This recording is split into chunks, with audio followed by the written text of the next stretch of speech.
What support is available to me when I do return to work?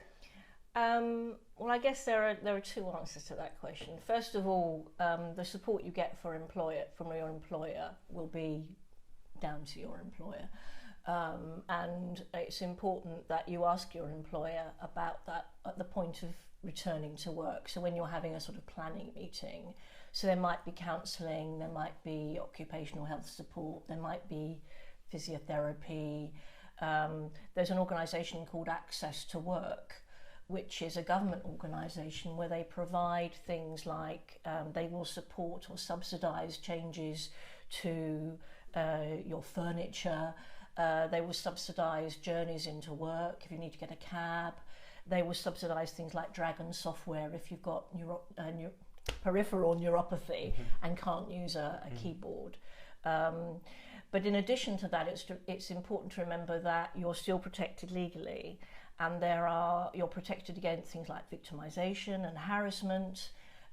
You're also protected in terms of there are three forms of discrimination: indirect discrimination, direct discrimination, and discrimination arising from disability. So direct discrimination is, for example, you're not promoted because you've had cancer and your boss says, I'm sorry, you've been off sick, so we thought it best not to promote you this year. That's direct discrimination. Indirect discrimination is when a company might be selecting people for a particular training program or even for something like redundancy, and they say, well, we're selecting people on the basis of their attendance. Well, clearly, if you've had cancer, you couldn't be attending work as much as other people. So if you weren't selected because of your attendance, that would be indirect discrimination. And then there's something called discrimination arising from disability. So if your appraisal is, I mentioned appraisal earlier, if you've been given a bad appraisal because you've not been able to perform to your usual standard, that's discrimination arising from disability. All of these are uncapped awards. Now, clearly nobody ever wants to go to court, but it's important remembering that these protections are in place, and it's for you to assert what you know is right and proper and the right way of treating you as an employee. So to answer that question, one, it depends on what benefits and things that your employer has in place. It's important to ask for them because HR don't always remember to tell you. And the second thing to remember is that you're covered by the Equality Act while you're at work in a number of ways. As you say, it can seem a bit daunting to perhaps tell your managers or tell your company about your rights and ask them to make changes for you.